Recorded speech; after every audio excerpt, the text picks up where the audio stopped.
ஹரே கிருஷ்ணா. பகவத் தரிசனத்திலிருந்து ஒரு கட்டுரை.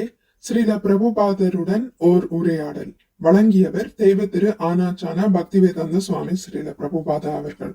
ஸ்பிராங்பர்க், ஜெர்மனி, 1974 தெய்வ திரு ஆனாச்சான பக்திவேதாந்த சுவாமி ஸ்ரீல பிரபுபாதருக்கும் கால்பிரைட் கிராட் போன் டர்க்ஹைம் என்னும் பேராசிரியருக்கும் அவரது நண்பரான பேராசிரியர் தாராவிற்கும் இடையில் நிகழ்ந்த உரையாடலின் ஒரு பகுதி. பேராசிரியர் டர்க்ஹைம் கேட்கிறார், சாதாரண மனிதன் ஆழ்ந்த உணர்வை அனுபவிப்பதற்கான வழி ஏதேனும் உண்டா? ஸ்ரீல பிரபுபாதர் கூறுகிறார், உண்டு. அந்த அனுபவம் பகவத்கீதையில் 2.13 கிருஷ்ணரால் விளக்கப்பட்டுள்ளது. தேஹினோஸ்மின் யதா தேஹே கௌமாரம் ஜௌவனம் ஜரா ததா தேஹாந்திர பிராப்தீர் தீரஸ்தத்ர ந முஹ்யதி. ஆத்மா ஓர் உடலினுள் இருக்கும் போது சிறுவயது, இளமை, முதுமை என்று கடந்து செல்வதை போல மரணத்தின் போது வேறு உடலுக்கு மாற்றம் பெறுகின்றது. நிதான புத்தியுடையோர் இது போன்ற மாற்றத்தால் திகைப்பதில்லை. நான் இந்த உடல் அல்ல என்னும் அடிப்படை அறிவினை முதலில் புரிந்து கொள்ள வேண்டும். இந்த அடிப்படை நெறியினை புரிந்து கொண்டால் ஆழமான உணர்வை நோக்கி முன்னேற முடியும் என்று ஸ்ரீல பிரபுபாதர் பதிலளித்தார். பேராசிரியர் டர்க்ஹைம் கூறுகிறார், உடல் மற்றும் ஆத்மா குறித்த பிரச்சனையில் கீழ் நாட்டினருக்கும் மேல் நாட்டினருக்கும் இடையில் பெரும் வேறுபாடு இருப்பதாக தோன்றுகிறது. கீழ் நாட்டு போதனைகளின்படி நீங்கள் உடலை விட்டு விடுபட வேண்டும். ஆனால் மேலை நாட்டு மதங்களின்படி உடலில் உள்ள ஆத்மாவை உணர முயற்சி செய்ய வேண்டும் என்று கூறுகிறார். அதற்கு ஸ்ரீல பிரபுபாதர் பதிலளிக்கிறார், இதை புரிந்து கொள்வது மிகவும் எளிது. நாம் ஆத்மாக்கள் என்பதையும் உடலுக்குள் இருக்கின்றோம் என்பதையும் பகவத்கீதையிலிருந்து கேட்டுள்ளோம். நாம் நம்மை உடலுடன் அடையாளப்படுத்துவதால் மட்டுமே நமக்கு துன்பங்கள் ஏற்படுகின்றன. நான் இந்த உடலினுள் இருப்பதால் தான் துன்பப்படுகின்றேன். கீழ் நாடு மேல் நாடு என எங்கு சென்றாலும் இந்த உடலை விட்டு எவ்வாறு வெளியேறுவது என்பதே எனது உண்மையான பணியாக இருக்க வேண்டும். இது புரிகின்றதா என்று ஸ்ரீல பிரபுபாதர் கேள்வி எழுப்ப அதற்கு டர்க்ஹைம் ஆம் என்று பதிலளிக்கின்றார். மேலும் ஸ்ரீல பிரபுபாதர் கூறுகிறார், ஆன்மீக ஆத்மாவாகிய நான் ஓர் உடலில் பிரவேசித்துள்ளேன். ஆனால் எனது அடுத்த பிறவியில் நான் மற்றொரு உடலில் பிரவேசிப்பேன். இதுவே மறுபிறவி எனப்படுகிறது. அது நாயின் உடலாக, பூனையின் உடலாக அல்லது ஒரு அரசனின் உடலாக இருக்கலாம். அரசனின் உடல், நாயின் உடல் என எந்த உடலாக இருந்தாலும் துன்பம் என்பது இருக்கத்தான் செய்யும். பிறப்பு, இறப்பு, முதுமை, நோய் ஆகியவை எல்லா உடலிலும் உள்ள துன்பங்களாகும். இந்த 4 வகை துன்பங்களிலிருந்து விடுதலை பெற நாம் இவ்வுடலில் இருந்து நிரந்தரமாக விடுபட வேண்டும். எவ்வாறு தனது ஜட உடலில் இருந்து விடுபடுவது என்பதே மனிதனின் உண்மையான பிரச்சனை. டர்க்ஹைம் கேள்வி கேட்கிறார், இதற்கு பல பிறவிகள் ஆகுமா? ஸ்ரீல பிரபுபாதர் பதிலளிக்கிறார், பல பிறவிகள் ஆகலாம் அல்லது ஒரே பிறவியில் கூட முடியலாம்.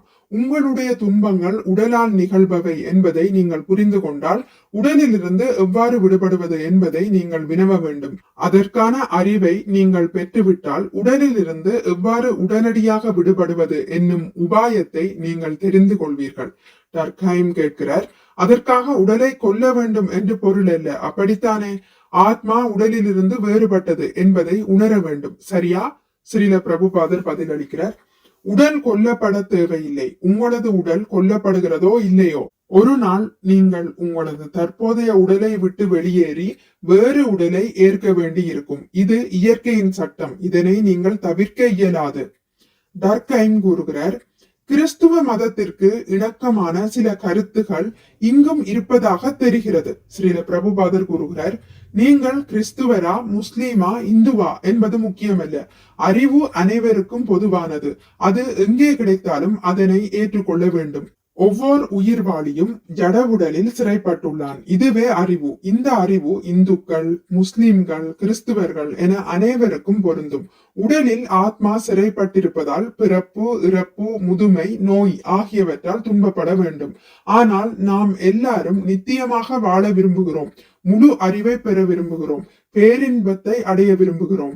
இக்குறிக்கோளை அடைய நாம் உடலை விட்டு வெளியேறியே ஆக வேண்டும். இதுவே வழிமுறை. டர்க்ஹைம் கூறுகிறார், விலங்குகளுக்கு தன்னுணர்வு இல்லை என்ற உண்மையான விஷயத்தை நான் நம்புகிறேன். அதனுடைய உண்மைத்தன்மை என்ன என்பதை அதனால் புரிந்து கொள்ள முடியாது. ஸ்ரீல பிரபுபாதர் கூறுகிறார், ஆம், அதுதான் முக்கியமான விஷயம். தான் யார் என்பதை மனிதனால் புரிந்து கொள்ள முடியும். பறவைகளாலும் விலங்குகளாலும் இதனை புரிந்து கொள்ள முடியாது. எனவே மனிதர்களாகிய நாம் பறவைகள் மற்றும் விலங்குகளின் மட்டத்தில் செயல்படாமல் தன்னை அறிவதற்கு தொடர்ந்து முயற்சி செய்ய வேண்டும்.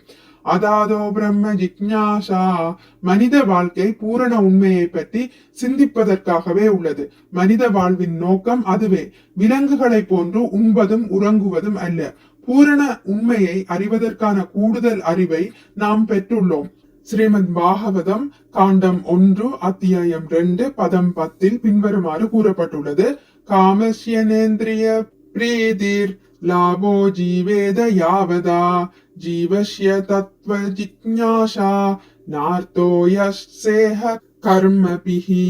வாழ்வின் விருப்பங்கள் புலனின்பத்தை நோக்கி செலுத்தப்படக்கூடாது. மனிதன் பரம்பொருளை பற்றிய விசாரணையில் ஈடுபட வேண்டியவன் என்பதால் அவன் ஆரோக்கியமான வாழ்வு அல்லது சுய பராமரிப்பிற்கு மட்டுமே ஆசைப்பட வேண்டும். வேறு எதுவும் அவனது தொழிலின் நோக்கமாக இருக்கக்கூடாது. பேராசிரியர் தாரா கேட்கிறார், ஆனால் மற்றவர்களுக்கு நன்மை செய்ய நமது உடலை பயன்படுத்துவது நேரத்தை வீணாக்குவதாகுமா? ஸ்ரீல பிரபுபாதர் பதிலளிக்கிறார், நீங்கள் மற்றவர்களுக்கு நன்மை செய்ய முடியாது. ஏனென்றால் நன்மை என்ன என்பது உங்களுக்கு தெரியாது. உடலை வைத்து நீங்கள் நன்மை என்று நினைக்கிறீர்கள். நீங்கள் இந்த உடல் அல்ல என்பதால் இந்த உடல் பொய்யானது.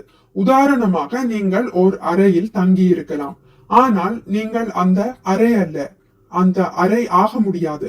நீங்கள் அந்த அறையை அலங்கரித்து வைத்துவிட்டு உண்பதற்கு மறந்துவிட்டால் அது நன்மையாக முடியுமா? பேராசிரியர் தாரா கூறுகிறார், உடலை அறையுடன் ஒப்பிடுவதை நல்ல உதாரணமாக நான் நினைக்கவில்லை. ஸ்ரீல பிரபுபாதர் பதிலளிக்கிறார், நான் இந்த உடல் அல்ல என்பதை நீங்கள் அறியாததே அதற்கு காரணம்.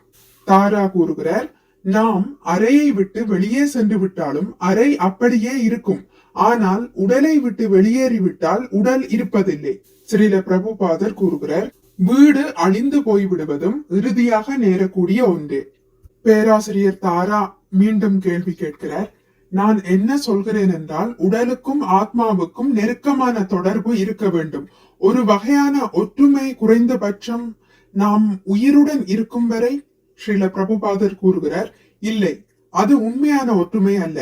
அதில் வேற்றுமை உள்ளது. உதாரணமாக, நாம் தற்போது வசிக்கும் இந்த அறை நான் உயிரோடு இருக்கும் வரைதான் எனக்கு முக்கியமானதாக இருக்கும். உடலை விட்டு ஆத்மா சென்று விட்டால் உடலானது அறையிலிருந்து வெளியே எறியப்படுகிறது. அவ்வுடல் அந்த உரிமையாளருக்கு மிகவும் பிரியமானதாக இருந்த போதிலும். தாரா கேள்வி கேட்கிறார், நீங்கள் உடலிலிருந்து பிரிந்து செல்ல விரும்பாவிடில் என்னவாகும்? ஸ்ரீல பிரபுபாதர் பதிலளிக்கிறார், நீங்கள் எதை விரும்புகிறீர்கள் என்பது கேள்வி அல்ல. நீங்கள் நிச்சயம் ஒரு நாள் உடலில் இருந்து பிரிந்தாக வேண்டும். நீங்கள் மரணம் அடைந்தவுடன் உங்களது உடலை உங்களது உறவினர்கள் வெளியே எரிந்து விடுவார்கள். பேராசிரியர் டர்க்ஹைம் கேட்கிறார், நான் இந்த உடல், நான் ஓர் ஆத்மாவை பெற்றுள்ளேன் என்று நினைப்பதை விட நான் ஓர் ஆத்மா, நான் இந்த உடலை பெற்றுள்ளேன் என்று நினைத்தல் வித்தியாசத்தை ஏற்படுத்தலாம். ஸ்ரீல பிரபுபாதர் கூறுகிறார், ஆம், நீங்கள் இந்த உடல் என்றும் நீங்கள் ஓர் ஆத்மாவை பெற்றுள்ளதாகவும் நினைத்தால் அது தவறானது. அது உண்மையல்ல. நீங்களே ஆத்மா. நீங்கள் ஒரு தற்காலிகமான உடலால் மறைக்கப்பட்டிருக்கிறீர்கள். ஆத்மாவே முக்கியமான விஷயம். உடல் முக்கியமானதல்ல. உதாரணமாக, நீங்கள் ஒரு கோட்டை அணிந்திருக்கும் வரை அது உங்களுக்கு முக்கியமானது. ஆனால் அது கிழிந்து போய்விட்டால் நீங்கள் அதனை எரிந்துவிட்டு மற்றொன்றை வாங்கிக் கொள்வீர்கள். உயிர்வாளியும் தொடர்ந்து இதையே அனுபவிக்கின்றான். நீங்கள் தற்போதைய உடலை விட்டு பிரிந்து மற்றொரு உடலை ஏற்கிறீர்கள். அதுவே மரணம். நீங்கள் முன்னதாக வசித்து வந்த உடல் முக்கியமற்றதாகி விடுகிறது.